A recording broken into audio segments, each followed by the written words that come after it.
Right. Thank you again for being here today. So my name is Maggie Pena, and I work with the Alliance on Aging. I manage the Long-Term Care Ombudsman Program. And we're here today thanks to a grant from Serve of the Monterey Peninsula and Listos, California. We also have firefighter Ben Flores from the Seaside Fire Department joining us for that kind of expert perspective. And so I appreciate all of you for being here today. A little bit about the Alliance on Aging. We have been serving Monterey County older adults for 50 years. We have several different programs within our agency. We are a volunteer-driven agency. We have over 150 volunteers who help us deliver a variety of services. As I mentioned with the Ombudsman program, we work to protect residents in long-term care settings, so skilled nursing facilities and assisted living facilities. If you have any questions or concerns about your loved ones living in those communities, please reach out. We also have a transportation coordination program. So if you are an older adult and you need some information on transportation options in the county, you can always reach out. Our website, allianceonaging.org. Our homepage has a lot of helpful information from COVID testing to emergency information when we had the wildfires affecting our communities. So please check that out. Also encourage you to look at the Monterey County Aging and Adult Services website for more information about local resources.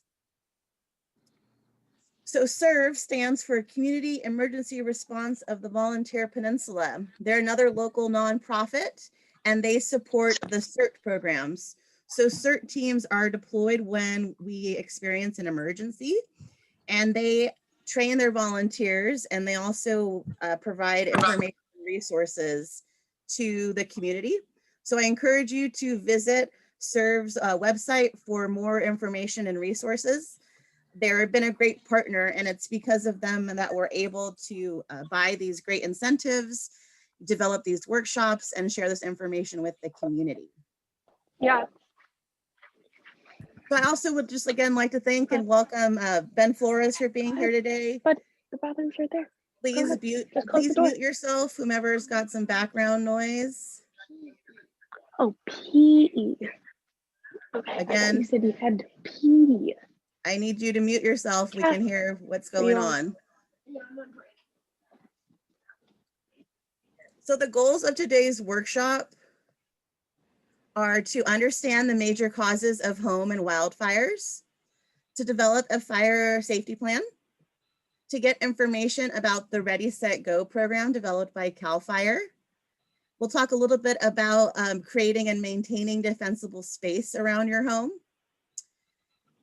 You'll find out how to get information about what zone you live in. We'll talk about signing up for Alert Monterey County and Nixle. I'll also share information about some of the air quality apps that I use on my smartphone. And then we'll dive into the PG&E power shutoffs, what those mean, how they're triggered, and how to just develop some multi-day power outage plans. There's also the PG&E medical baseline program. So you'll get information on that program for folks that rely on power for devices such as CPAP or their wheelchairs. And then, as I mentioned before, for completing this workshop, you'll receive a wonderful headlamp and a glow stick. I'll also go over the handouts that I put together for this workshop so that you can kind of better understand the resources that are available. And if you have questions after the workshop, you know, I'm accessible and available and happy to help, especially if there's things that you feel that, you know, I didn't cover or ways I can improve the workshop. I would be really happy to hear from you. So we're going to jump in. We know that fire is fast. In less than 30 seconds, a small flame can turn into a major fire. And it only takes minutes for thick black smoke to fill the house. We know that fire is hot. Room temperatures in a fire can be 100 degrees at the floor level and can rise up to 600 degrees at eye level. Inhaling this hot smoke can scorch our lungs, melt our clothing, or burn our skin. Fire is dark. It starts off bright, but quickly produces black smoke. So that can be what makes it challenging to escape. And fire is deadly. It's often, the smoke that will hurt people and cause them to not be able to escape their home or lead to death. So it's really important that we understand the causes of home fire and we do what we can to keep our loved ones and our homes safe. So I applaud all of you for taking the time to learn about some fire safety tips. There's a nice little acronym if you have a fire extinguisher in your home, and that's the PASS acronym. So you'd want to pull the pin out of the fire extinguisher, aim it at the base of the fire, not at the flames themselves. And then you squeeze the handle on your extinguisher and you sweep at the base of the fire side to side until the fire appears out. You also want to check your fire extinguishers to see if they're expired and they need to be replaced. So question for the group, and you can unmute yourself to share here. What experiences have you had with fire and what did you learn from those experiences?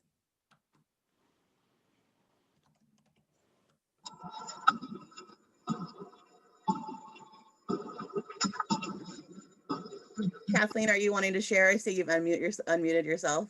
Well, we just recently had the Carmel and River fires nearby, and so we had to prepare to evacuate, and that was quite a learning experience. I had downloaded some checklists of things which were really helpful. I think you've got some of those in your packet that I went through online. Those were really helpful, and it was also nice just knowing that we put everything in the garage right next to the car, so we could put stuff in the car and be out of here in 5 minutes. And I think that gave us a lot of comfort. Great, thank you. Anyone else have anything they want to share? Remember to unmute yourselves if you would like to speak.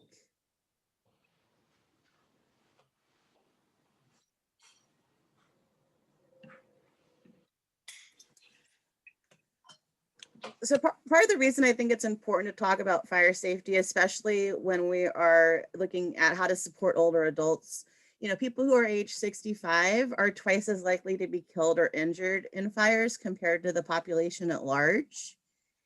And I think this is partially because of some of the, physical challenges that we face as we get older and, the lack of preparedness and the lack of support that some older adults have.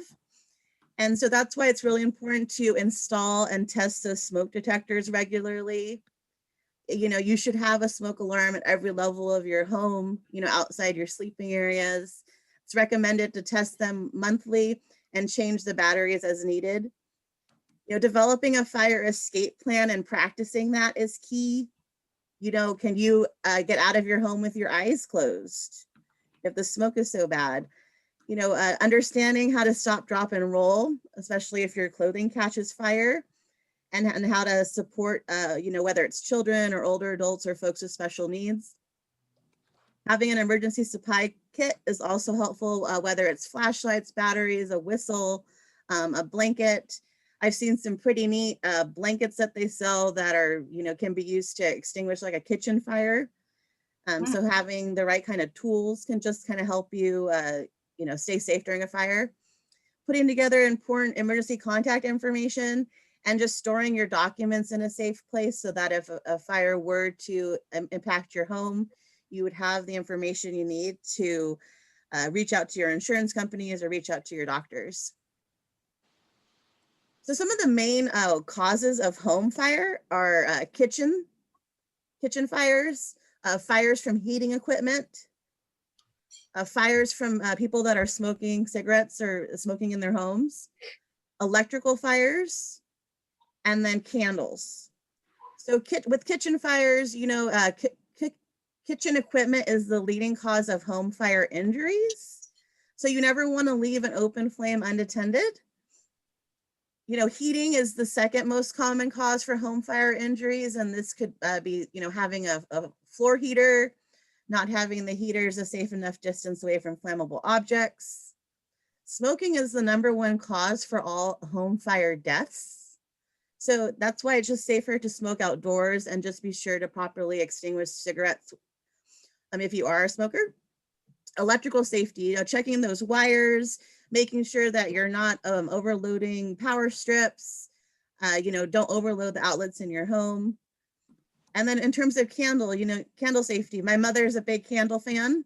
We really want to just be careful that we never leave a flame unattended, and might want to consider some of those battery powered candles, especially if you're like me, where I don't like to use candles because I often forget that they're on. And so if I forget that they're lit, then I forget to put them out. So I tend to kind of prefer the battery option for lighting and mood lighting. So again, some home cooking techniques. Look at your kitchen and kind of make sure that your countertops are clear from anything that's flammable. When you're done cooking, making sure to just make sure everything's off. Keeping your stovetop clean to just avoid any grease or dust fires. You don't want to leave the kitchen while you're cooking. Don't cook while you're sleepy, intoxicated, or taking any medications that make you feel drowsy. Never disable those smoke alarms while cooking. And don't ever use your oven to heat your home. Those are some, basic kind of fire safety tips when looking at cooking, fire prevention. And then when we talk about home heating fire prevention, you want to keep anything that can burn at least 3 feet away from heating sources. So if you have, home heaters that you plug in, you don't want to leave a space heater unattended. Turn it off when you're leaving the room. You never want to plug a space heater into an extension cord. You want the space heater plugged directly into the outlet when you are using that. Again, don't use your cooking appliances to heat up your home or dry your clothing. You want to place heaters on the ground level on flat surfaces. You can ask qualified safety professionals to come in and inspect your home. And I know that the Seaside Fire Department can send somebody out to kind of check, if you live in the city of Seaside, check on your fire alarms, install carbon monoxide alarms and detectors. And again, inspect those cords that you're using to see if they're wearing out, and make sure there's no damage to any cords that you use for your heating devices. Moving on to electrical safety. Light bulbs that can reach up to 300 degrees Fahrenheit, and they can often be overlooked as a fire hazard. Overloading outlets or having faulty wires can also cause fires. Use extension cords that match the amperage for the appliance that you're using. And you never want to run cords underneath rugs or furniture, because that can, spark a fire. If you notice some red flags to look out for, if you're blowing fuses and tripping the circuit breaker in your home, you might be having, some electrical issues. You might be overloading your outlets. If you notice a tingling when you touch your electrical appliances, that could also be a red flag. Any kind of burning smell or flickering lights, you may want to call out an electrician to your home just to find out what is going on with your electrical system and what may be causing those kind of red flag electrical fire warnings. Candle safety. On average, a candle fire in a home is reported by the U.S. Fire Department every 30 minutes. I thought that was pretty surprising. Roughly 2/5 of home candle fires are started in the bedroom, and more than half of all candle fires start when things are burning too close to the candle. So I know we have holiday season coming up. So many people are gonna, be decorating their homes. And so now's a good time to just kind of think about fire safety. You wanna place your candles on a sturdy candle holder that won't tip over. Again, never leave those candles burning unattended. You don't wanna use candles as emergency lighting. It's better to stock up on flashlights and have extra batteries. You wanna keep candles at least 12 inches away from things that can burn. You also want to think about, again, battery operated candles. They can give you that look and that feeling with a little bit less of the risk. So Firefighter Flores, I'd love for you to talk a little bit about fire and smoke alarms.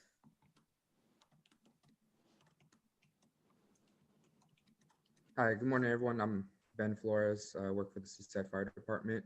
So yeah, this section about smoke alarms, carbon monoxide alarms.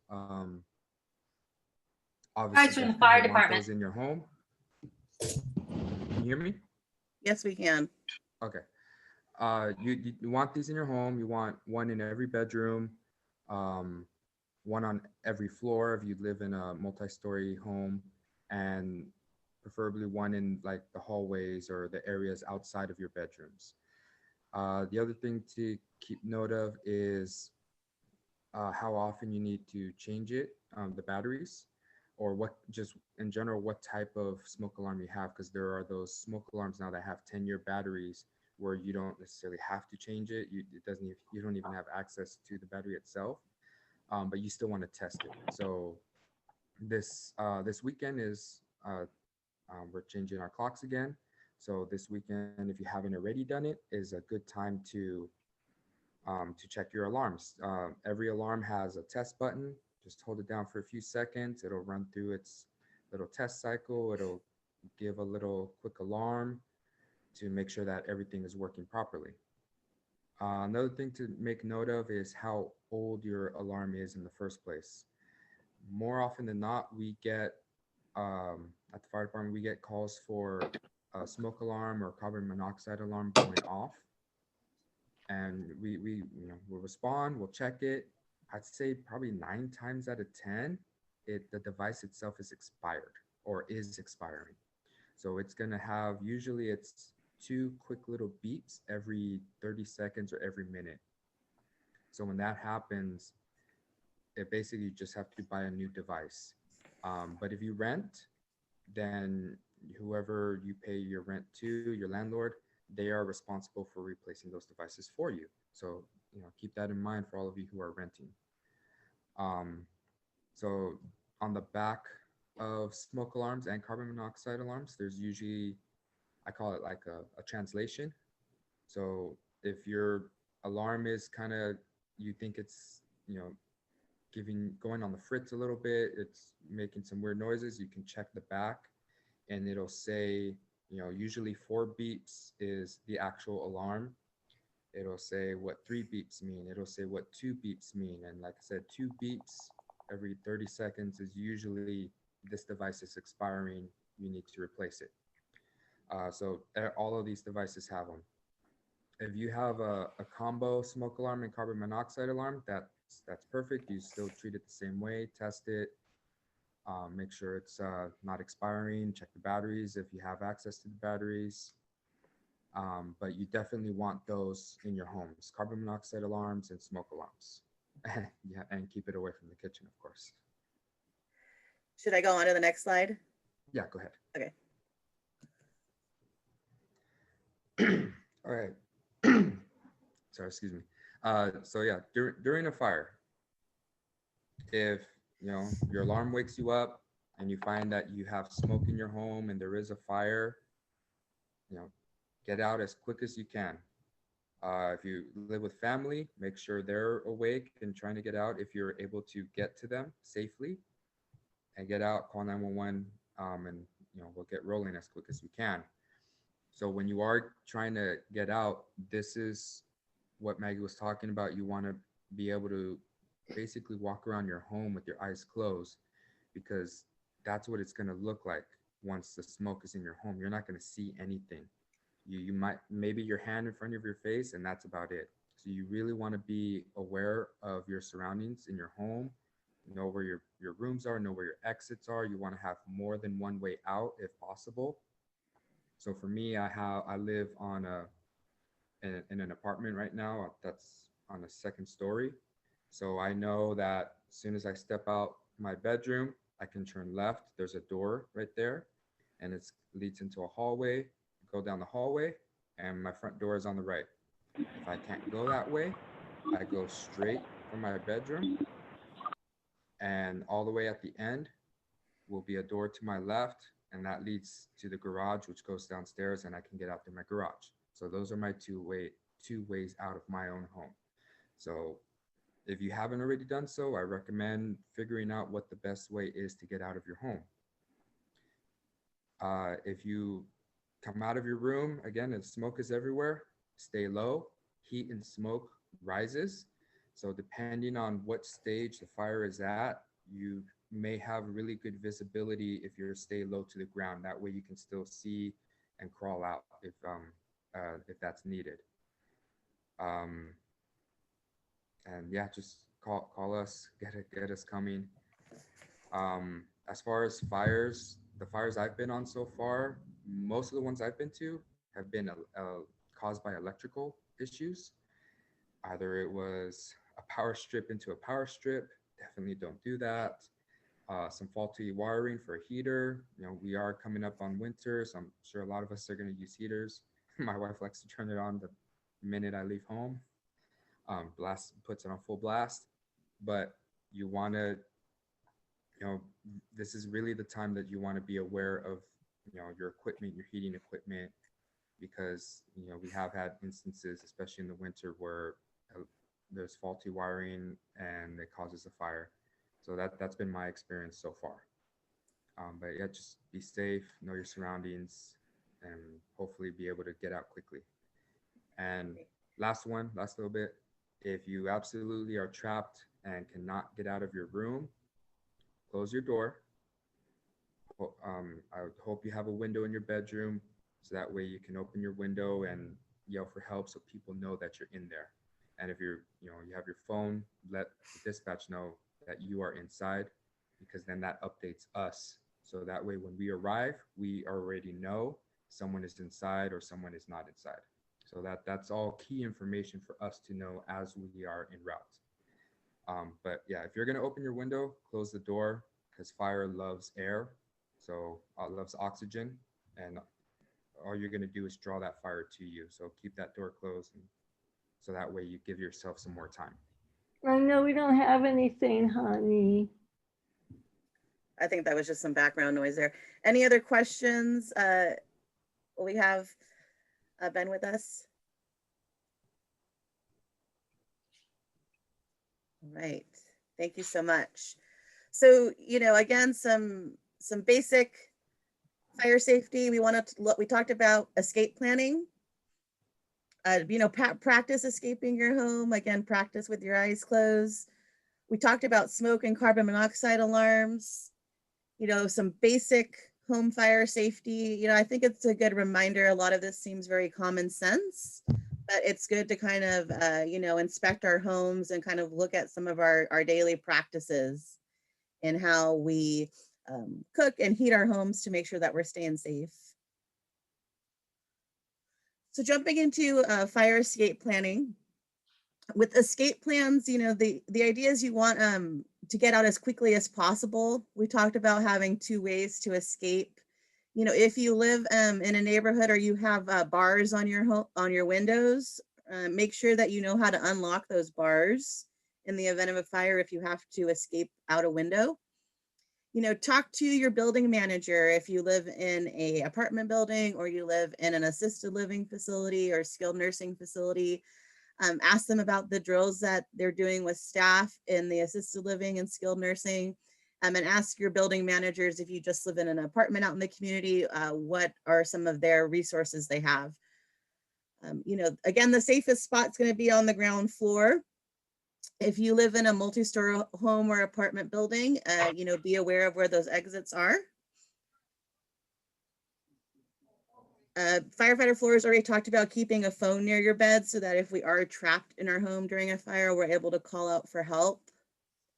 You know, practice with those walkers. You know, make sure that if you have somebody that uses a walker, wheelchair, or cane, that those are accessible and that they are able to access them in the event of evacuation. If you have children in your home, you know, teach them not to hide from the firefighters. You know, let them know what to expect. Kind of jumping in again, I just want to ask folks to mute themselves if they're not already, just so that we don't have background noise. Thank you. So we've talked a little bit about home fire safety and now wildfires. So we all got a taste of, wildfires with the River Carmel. I live in Santa Cruz County, so, we had some serious wildfire events going on in our communities. Wildfires are unplanned fires, and they can, sometimes burn in natural forest areas or even neighborhoods, if you have extreme wind situations. Wildfires are often caused either by humans or lightning. They can be caused via electrical issues, whether it's via PG&E or issues like people who are camping. And again, they can happen anywhere at any time, but they're extremely high-risk situations when we have a little rain and high winds. So I encourage you to stay connected to CAL FIRE. So the CAL FIRE website, which is fire.ca.gov. They're going to have information on incidents that are happening. They also have an interactive map. So all of the websites in the PowerPoint are highlighted in yellow. And if I have your email address, I'm able to email this out to you. So you should just be able to click on the links and they'll take you to these websites. You can also sign up for alerts via CAL FIRE, and that's by visiting their website. And so that's a great way to just, again, stay informed. I find the CAL FIRE active incident map is helpful, especially if you have, I have loved ones that live in the LA area. My sisters and my parents are down there. And so I want to know if they're at risk of fire, or if there's a situation going on in their neighborhood. So that's a great way to kind of look at those, again, interactive maps to get more information. So CAL FIRE has a program that they put together called Ready, Set, Go. And those handouts are included. What I'll do is in a few moments, I'm going to pull up the handout screen so that you can see them a little bit more. But in terms of the Ready, Set, Go program, the Ready portion is about creating defensible space. And so defensible space is the area that you create around your home where you remove dead plants, grass, and weeds. And this creates a buffer around your home to, in the event of a fire. Hardening your home, it means using construction materials that can withstand fire numbers. This may be, building your home in with more fire resistant materials, or just choosing landscape items. Again, just asking folks to mute themselves.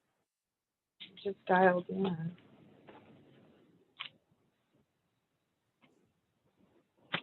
What happened? A little bit more about creating defensible space.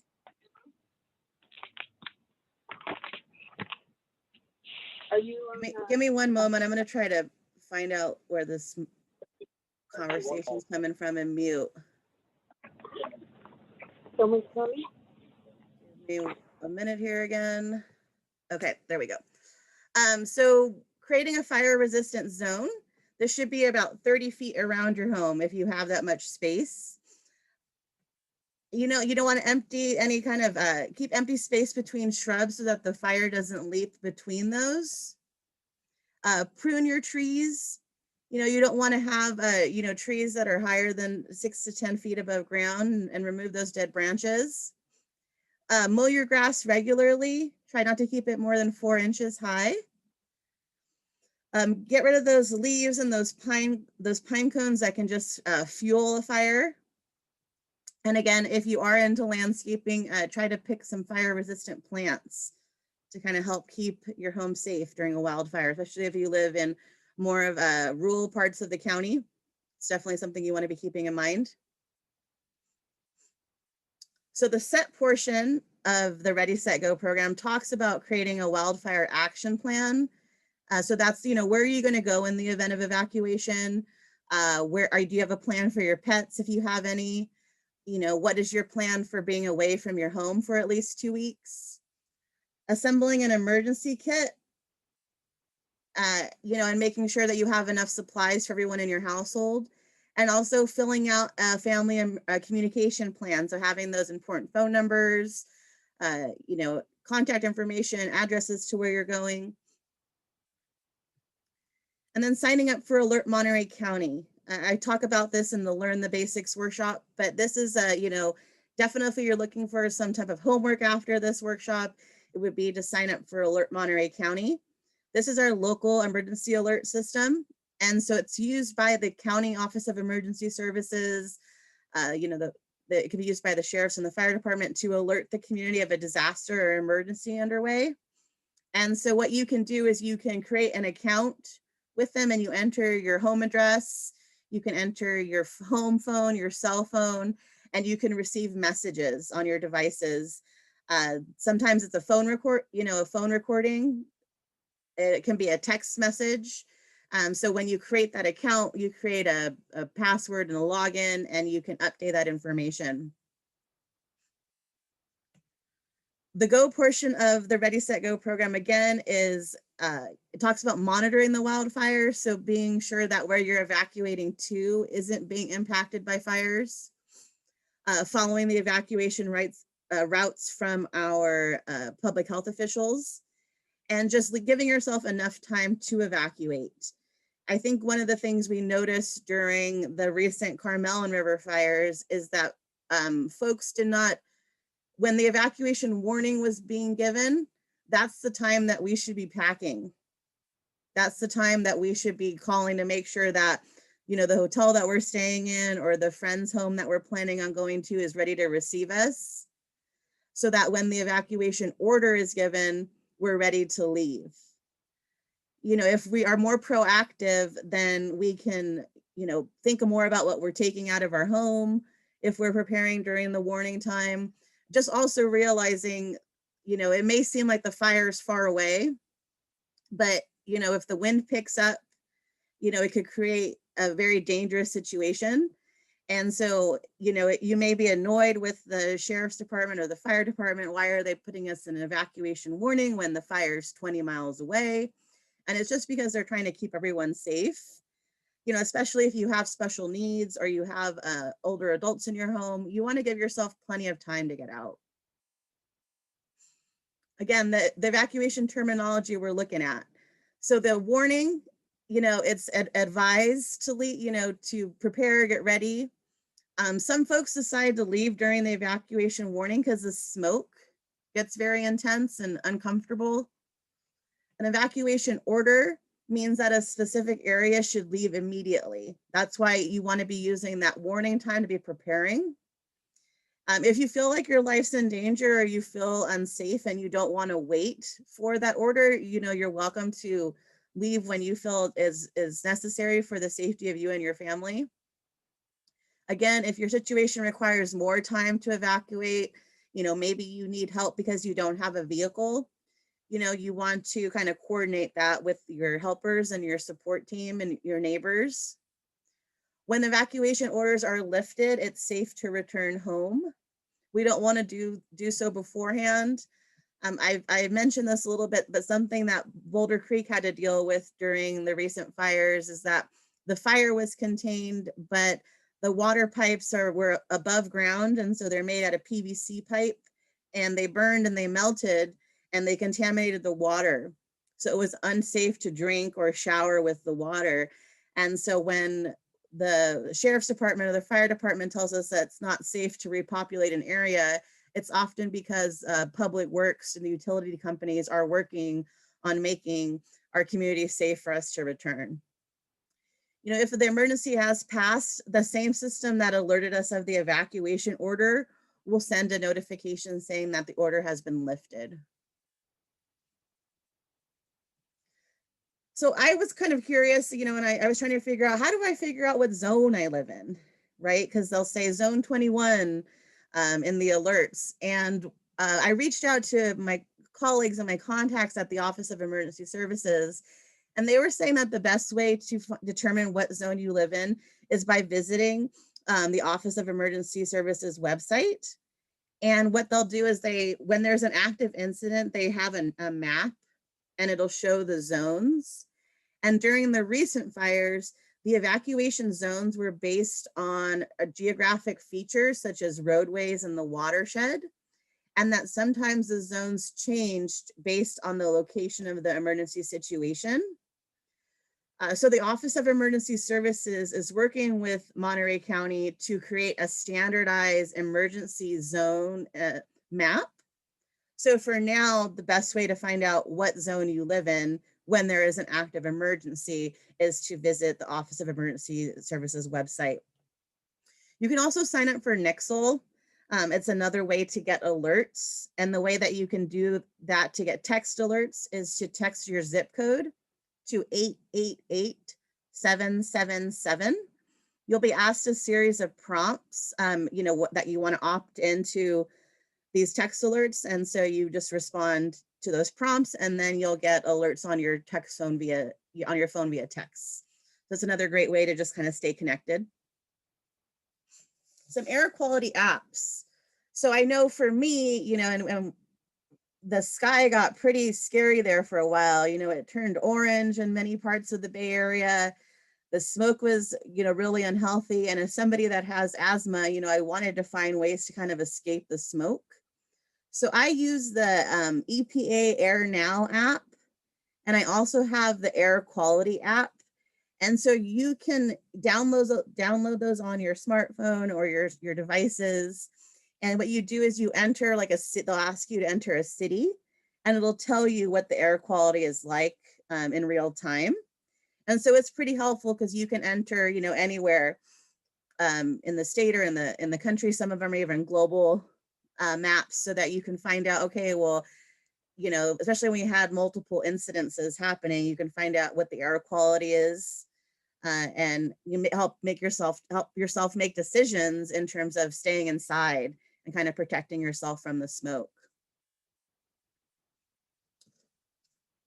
So before we jump into this question, I'd like to pull up the handout. So I'm going to stop sharing my screen briefly so that I can pull up the handouts. Are there any questions on home and fire safety and wildfire safety before we move on? Okay, I'm going to pull up the handouts if you give me just a minute here to pull them up. Okay, so these are the handouts that I pulled together for this workshop. Lots of the information on here is what I used to develop the PowerPoint. So I'm just going to scroll down here. So it talks again about home fire safety, smoke alarms. It's got some handy checklists here.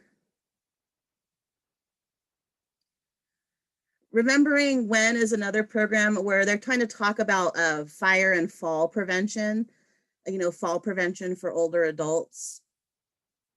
So they've got some kind of self-assessments here, some home safety checklists, some safety tips for people living with disabilities, medical oxygen for folks that use that. The next section is on a home escape planning and safety tips. And then there's some grids here that I thought were pretty interesting that you could create to map out how you would evacuate your home. So here's an example of a grid. So you could draw out kind of the floor plan of your home, and you would map out how you would evacuate. You can also, write down where you have smoke alarms. And then they recommend to practice your plan at least twice a year. So practice your fire escape plan, especially if you have, children in your home, or again, folks with special needs or cognitive impairment, dementia, try to practice with them. There's another grid here. So maybe if you have a multi-story home. Hi, quick question. Where can we find these handouts? So if you registered for the workshop, then I've emailed them to you, and I can mail them to you if you send me your mailing address and your email address in the chat.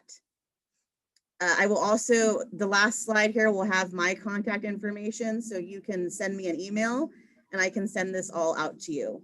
Great question for that. Thank you. So again, send me your email address and your mailing address, and I can mail out hard copies of these when I send out the incentives. Here's another grid, just giving you kind of multiple options here. And I promise it's better printed here than the scan. The next section is on wildfire preparedness. And this is where we talk about the CAL FIRE Ready, Set, Go program. These handouts here are kind of, they're upside down, but when it's all stapled together, it's readable. But again, talks about the CAL FIRE, how to harden your home, defensible space. Lots of really helpful information. More checklists here for each Ready, Set, Go. Things to kind of, you know, walk around your home and inspect. You know, I get a lot of gratification from checking off boxes and crossing off to-do lists. So if you're one of those people, you might really enjoy some of these checklists. And then they've got a template here for your personal wildfire action plan. So you can write, you know, basic contact information and then what your evacuation plans and routes are. And then the last section of these handouts is specific to PG&E power shutoffs. So I'm just going to scroll through these so you can see, and then we'll jump back to the PowerPoint. But so you might see here, what's the PS? So it's Public Safety Power Shutoff. And so that's what that stands for. And so there's handouts specifically created by PG&E here. We'll talk about how to sign up for the alerts in a bit. And then some power outage safety techniques. Information about the medical baseline program. There's an application for the medical baseline program if you need to sign up for that. And again, we'll talk about that in a few more minutes. And then this is another really great tool here developed by the National Network, which is Information and Guidance for Americans with Disabilities Act. And they've got some plans here. If you are reliant on power for devices, whether they're your wheelchair, communication devices, CPAP, developing a plan for your power needs. So there's a great, they kind of really break it down here to help you do that. Any other questions on the handouts before I go back to showing the PowerPoint? Okay, great. And again, if you would like the handouts in the PowerPoint, please send me your email and your mailing address in the chat, and I'm happy to send those out. All right, going back to the screen, I'm hoping the PowerPoint's still up. Everyone can see that. All right, so question for the group. Please remember to unmute yourself if you'd like to share. Have you had any experience with the power outage, and how did you light your way in the dark and keep yourself safe?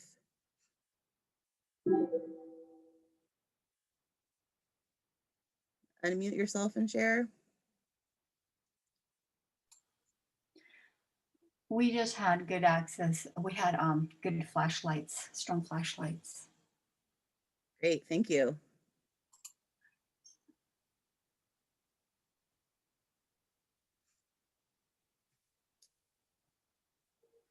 So the public safety power shutoffs, they are triggered when we have a red flag warning declared by the National Weather Service.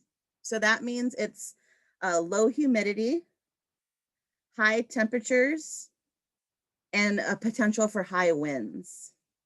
So when that is issued by the National Weather Service, that could trigger PG&E having to shut off the power, and they have to do that because they need to inspect the lines to make sure that there's not a potential for a fire starting because of electrical equipment and our power grids. You know, we know that one spark can cause a wildfire and lead to, you know, massive loss of life and property damage. And so we need to be prepared for these power outages. And the way that you can do that is you can visit PG&E's website, and they're going to have information. You can also call 1-866-743-6589. And the first thing you want to do is you want to make sure that PG&E has your contact information so that they can alert you of these outages. And so for me, I live in a studio, so I don't directly pay my power bill, my landlord does. So I'm still able to enroll in this program, even though I'm not the main person on the account. And the way that I did this was I text the word enroll, and in capital letters, I text it to 97633. And then they ask you for your zip code. And then I enter my zip code. And then it gives me alerts when there's a potential shut off in my area. When you sign up for the text options, they may give you an option where you could sign up for all of the zip codes, and you probably don't want to do that because there's, you know, hundreds of zip codes in our area and in our region. So you would be overwhelmed with text alerts. It's better just to keep the, you know, the text alert of where your home is. So kind of just be aware of that. You can also, if you don't get text messages, you can call and opt in for those phone alerts. So there is, again, a handout, a flyer in the handout with how to enroll. So that's like I would say step one is making sure that you'll be alerted when those power shutoffs are coming down the pipeline. So how much time will PG&E give us to be notified? And usually about 2 days or a day before the event, they may notify us, and they'll send that either via text or phone call or email. And then up to 12 hours before the event, they may send another warning, say, hey, it's happening soon in your area. And the reason for this is because sometimes, you know, the weather can change really rapidly, right? So there might be a forecast of really high winds, and then for some reason the weather changes. So, you know, that gets adjusted and changed. A little bit more on the timing again. So in an ideal world, we'll get 2 days notice, like, hey, this is coming down the pipeline. We may get a 24-hour notice saying, hey, it looks like the weather's maintaining. We're still having that extreme heat, a low humidity, high winds. And then just before they'll turn it off. And then we should get alerted when it's being restored, when the power is being restored.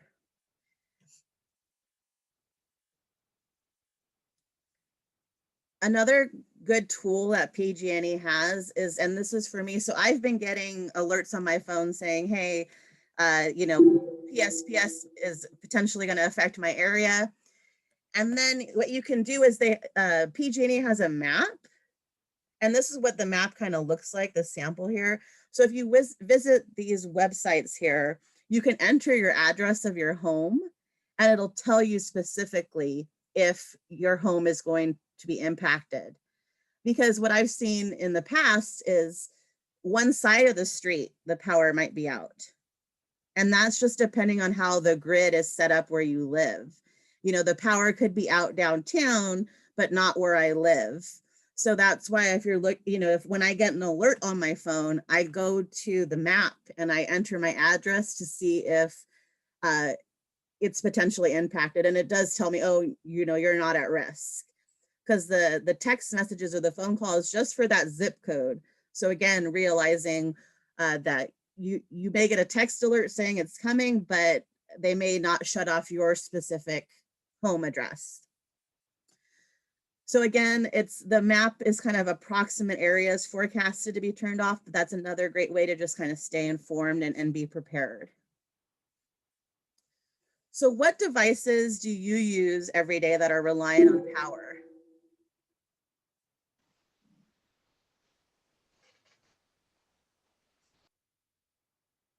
The television, radio, charging phones. Hmm? Anything else, you guys? Amplifier for like when playing the guitar. Great. Yeah. My TV, computer, and cell phone. Thank you. Anyone else? Refrigerator, microwave, other powered food stuff. Absolutely. Yeah, I think especially a lot of older adults or folks that are not really comfortable in the kitchen, they definitely rely on that microwave. So that's something to keep in mind. Anyone else? So it's important when we're developing our plans for a power outage that we are aware of what the ways in which we are dependent on power. And some of those things are luxury, right? Like television could be a luxury. But that microwave or the refrigerator or, keeping our medications cold, those are necessities. So you want to develop a backup battery power plan. And you can do that, again, within the handouts, there's some helpful information on how to develop that plan, checklists that you can use, but sometimes it's just writing a list. So if you have someone in your home that is reliant on a respirator, ventilators, oxygen machine, if you yourself use a power wheelchair or scooter to get around, if you have a communication device that helps you communicate, if you are using dialysis equipment at home or diabetes monitoring equipment, just making those lists of those devices so that you can plan ahead. The medical baseline program is an option for folks that are dependent on power for medical devices or for their independent living needs. And so if you are one of those people, you can enroll in this program. And what it does is it lowers your monthly energy bill because they give you a little bit more energy considering the fact that you have to plug in these devices for your safety and your well-being. It'll also give you advance notice in terms of when the shutoffs will happen, because they realize that folks that are dependent on power for medical and independent living needs, they might need some more time to prepare for the power shutoff. So it's important if you or somebody in your household, uses any of these devices that you enroll in the baseline program. And the handouts that for this workshop have the application. It's a 2-page application to sign up for that program.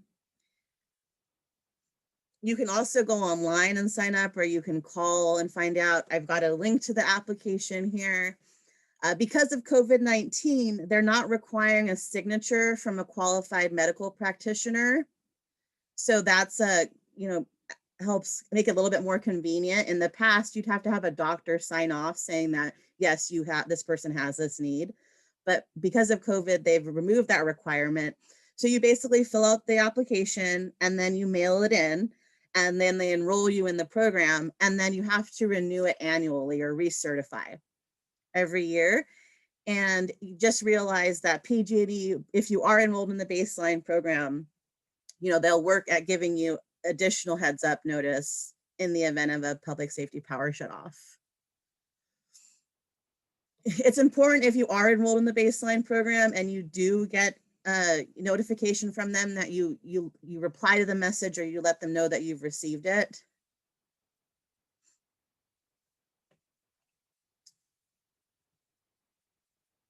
So here's again, another infographic developed by PG&E around public safety power shutoffs preparedness, updating your contact information with PG&E, signing up for those alerts, planning for any medical needs that you have, keeping a hard copy of emergency phone numbers on hand, especially if your phone might die. Stock up on those emergency supplies, especially those flashlights and batteries. You'll be surprised how quickly a flashlight can drain the battery if it's on all the time. Designate a meeting location in the event of an emergency. We'll talk about vehicle but if you have a garage and you park your car in there, making sure you know how to open your garage door manually, because you may not be able to do that in the event of a power outage. You may decide that you're really reliant on power and you'd rather stay at a friend's house, or have some hotel options in the event of a power outage. And if you have a backup generator, making sure you have fuel for that and that you're safely operating it. You never want to have a generator running inside your home. So you've done your homework, you've signed up for the alerts. PG&E has your contact information updated, and you get a notification saying PG&E is planning on shutting off your power. This is the time that you should be preparing. You should be making sure that you know where your flashlights are, that they have batteries. If you have backup batteries, like I have a backup battery that I can use to charge my devices, I want to make sure this is charged. You want to just, again, make sure you have whatever supplies you may need. Food, water, medical refrigeration. It's a good idea to keep some foods that don't require refrigeration. Or, when you're getting that warning, maybe you're, 12 hours before the power shut off, maybe you need to go buy some ice for an ice chest to keep things cool. You can also freeze large containers of water and use those to kind of keep food cold in an ice chest. Your water and gas should stay on during a shutoff, but if you live in a high-rise building where they use pumps for the water, or they heat the water, that may be turned off, so you may not have hot water in the event of a shutoff. So that could be a question for your property manager. And if you have electric appliances like microwaves, water heaters, electric stoves, be prepared that those may not be an option in the event of a power outage. Keep your refrigerator and freezers closed. Your freezer will keep its temperature for about 48 hours if you don't continuously open it and close it. You can also monitor the temperature in your freezer with a thermometer. And then it could be helpful to disconnect or turn off any appliances that you're not using, because when the power's turned on, or there may be power surges as PG&E is kind of inspecting the lines in the grid. Vehicle needs and precautions. If you have an electric vehicle, you want to keep that charged. You want to be charging that when you get the alert saying that it's coming down the pipeline. Keep cash if you can on you. Some of the gas stations may not be usable. They might not allow you to use your debit card because the power's out. Be cautious when you're driving because street lights may be out. Just a little reminder, if the lights are flashing red, you treat it as a stop sign. If the light's flashing yellow, you proceed with caution. And if there's no lights at all, you treat it as a four-way stop sign.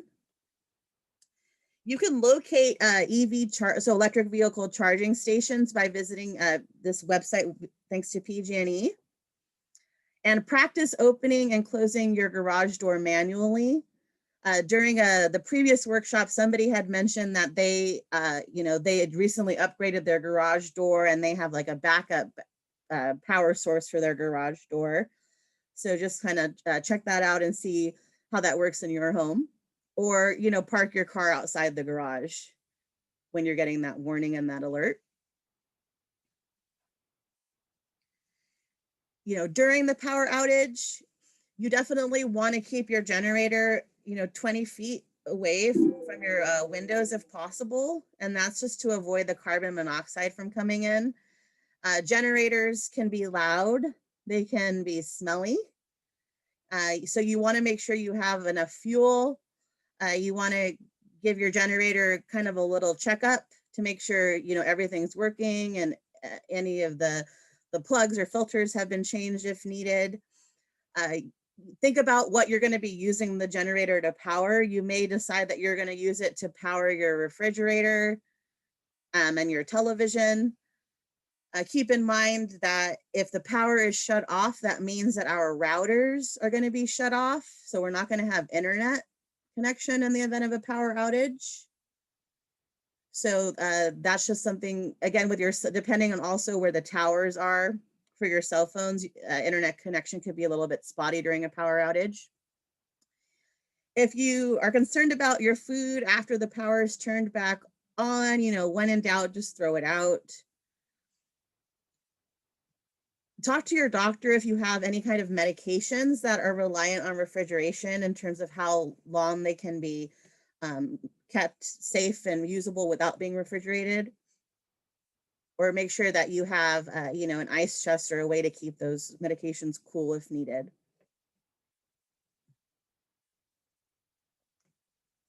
So another possible resource in the event of a power outage is that PG&E will set up community resource centers for impacted areas affected during the power shutoffs. And so these centers are ADA accessible, so meaning they're wheelchair, walker accessible. They'll have hand washing stations. They'll have some medical equipment charging stations. They may also have Wi-Fi, some bottled water and snacks. Some of the indoor centers may offer air conditioning or heating, seating or ice. Generally, electric vehicle charging is not an option at the community centers.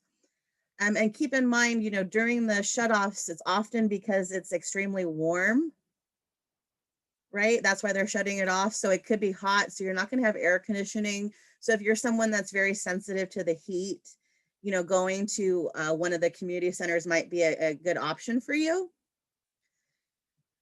Whether maybe you need to charge your devices, and just realizing that just because the power's out where you live, there might be an area of town where that's not impacted by the power outages. So, maybe you're just going to a different coffee shop or a different location to get your power needs met. I'm gonna check the chat here. I see there's some questions here. So it looks like people were talking about some of the devices that they're relying on. So yeah, so CPAP machine, that's definitely a device that you may decide to sign up for the medical baseline program because you use that. Oxygen machines. I don't know that they'll count a cell phone as a dependent device. If you have a communication device, because maybe you're not able to verbally communicate, they may count your communication technology as that. Why would these community resource centers not have charging stations available for electric cars? I imagine that it probably takes a lot of energy and power to charge an electric vehicle. So that's probably why I would guess that they don't have charging stations, but on their website, they did, as I mentioned before, you can see where the electric vehicle charging stations are in your area. That's why if you're getting that alert on your phone and you do have an electric vehicle, you should be making sure your vehicle's charged, because in theory, you have 24, 48 hours until the power is going to be shut off. These community centers are more just, again, to keep folks sheltered from the elements. So if it's really hot, really warm, and to give people who are dependent on power a place to go to charge their wheelchairs or just keep, medical equipment charged if needed. Any other questions on the shutoffs?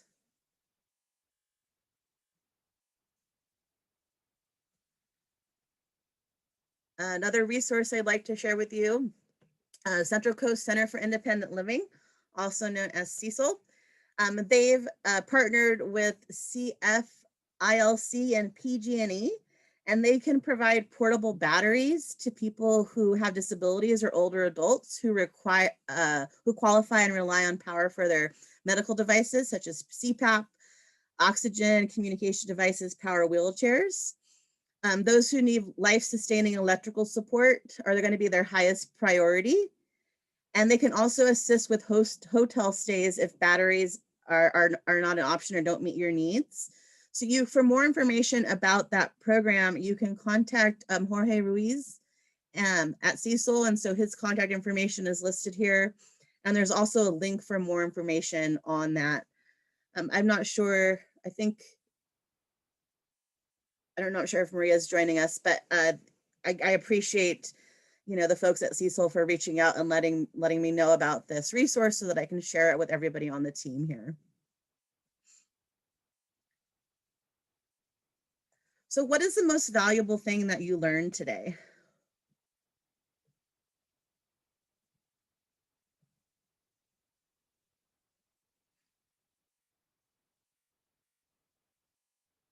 Our group has learned how to prevent a fire around our homes and how to stay safe. Thank you. I think we've all heard the information over the years, but it's always good to reinforce. I really have enjoyed this, Maggie. It's good. Thank you for being here, and inspiring me to get this information together and being a captive, engaged audience. I appreciate it. Can we is there a way to get a couple extra copies of all of this? Sure, I can make note of that for you, Anne. Anne, did you register for the workshop? I did. Okay, great. So I will make note of that. If you could, that would be really nice. Then I can give it to my daughters.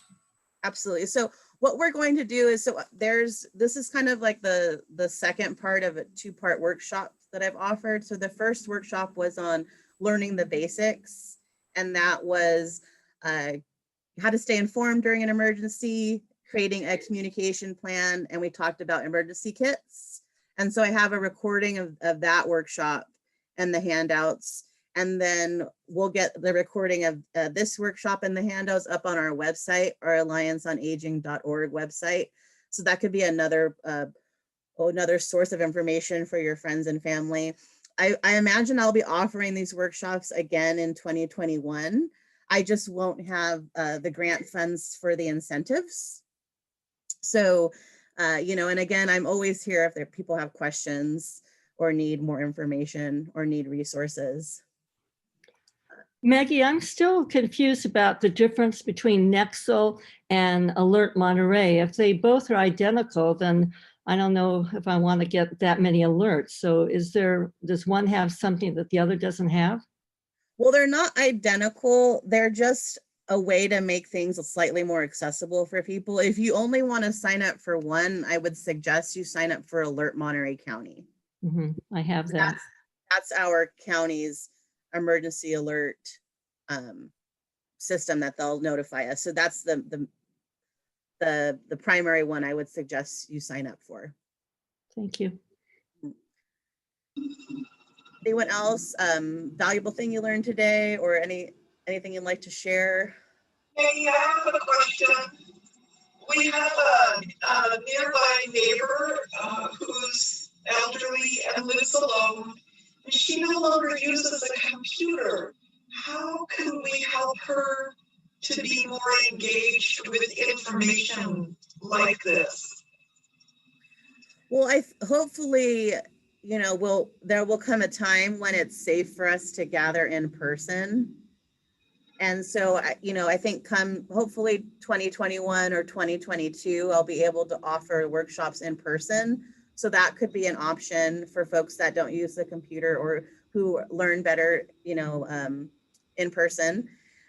You could maybe sit down with her and fill out the communication plan template together, kind of make it a group activity if you wanted to connect with her.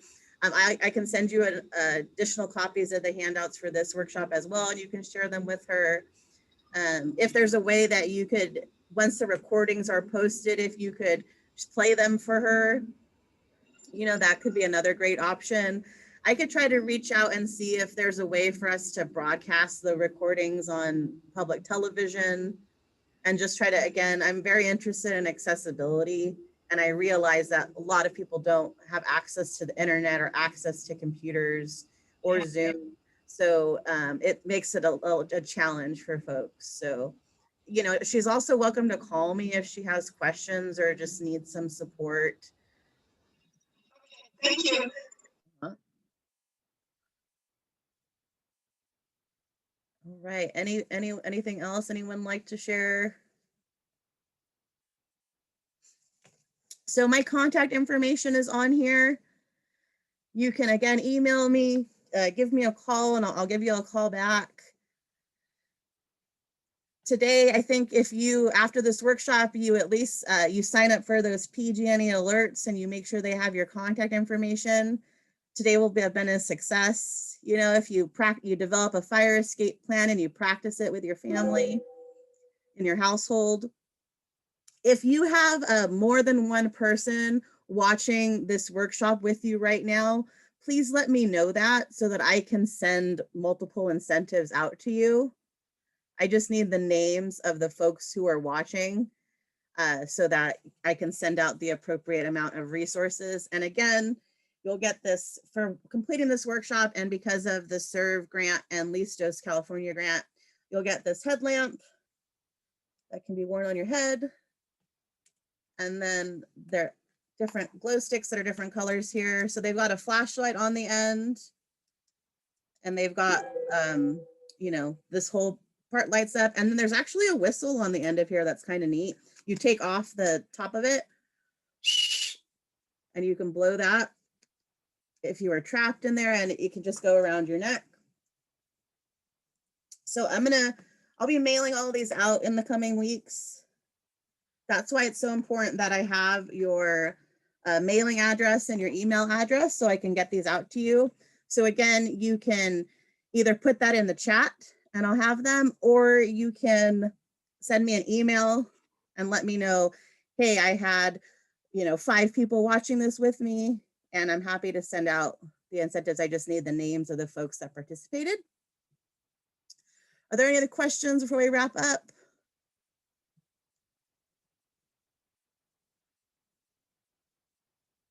All right, I'm just gonna, looks like we have something in the chat here.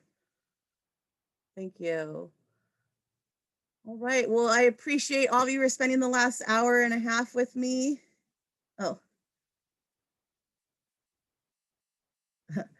I like that you were able to kind of write the thank you there on that, Nathan. That's the first time I've seen that. Thanks for sharing.